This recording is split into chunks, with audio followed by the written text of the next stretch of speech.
Hi అండి. చాలా simple and easy curry, పెసరొడియాల కర్రీ చూద్దామా. చాలా ఈజీగా చేసుకోవచ్చండి. మూకుడు పెట్టుకుని ఆయిల్ వేసుకుని పెసరొడియాలు, ఒక పెసరొడియాలు దోరగా వేయించి తీసుకోవాలండి. ఎక్కువ వేగనివ్వకూడదు, దోరగా వేగాలి. దోరగా వేగితే టేస్ట్ బాగుంటుందండి. కొంచెం ఎర్రగా ఎక్కువ వేగిపోతే గట్టి వచ్చేస్తాయండి కూరలో వడియాలు. అదే ఆయిల్లో ఉల్లిపాయ, పచ్చిమిరపకాయలు వేయించుకోవాలి. పచ్చిమిరపకాయలు ఎక్కువ వేసుకోవాలండి, కారం తక్కువ వేసుకోవాలి. పచ్చిమిరపకాయల కారం అయితే బాగుంటుందండి. చాలా ఈజీ అండి, చాలా సింపుల్. ఇలా దోరగా వేగిన తర్వాత పెసరొడియాలు వేసి కొంచెం ఉప్పు, కారం, పసుపు అన్నీ వేసి బాగా కలపాలండి.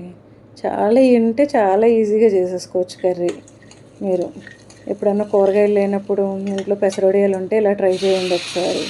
అన్నీ అలా బాగా కలిపి కొన్ని చిన్న టీ గ్లాసులు వాటర్ పోసుకొని బాగా కలిపి మూత పెట్టుకోవాలి.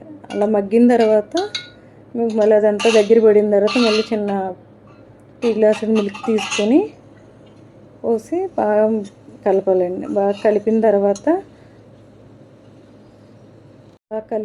కాసేపు మూత పెట్టి మగ్గనివ్వాలండి. ఇప్పుడు పెసరొడియాలు కర్రీ తినలేని వాళ్ళు కూడా ఇలా చేసుకుని తింటే వాళ్ళు కూడా తింటారండి. ఒకసారి తింటే అసలు వదిలిపెట్టరు. సూపర్ ఉంటుంది. ఇలా ట్రై చేయండి ఒకసారి. నచ్చితే లైక్ చేయండి, షేర్ చేయండి. Please subscribe my channel.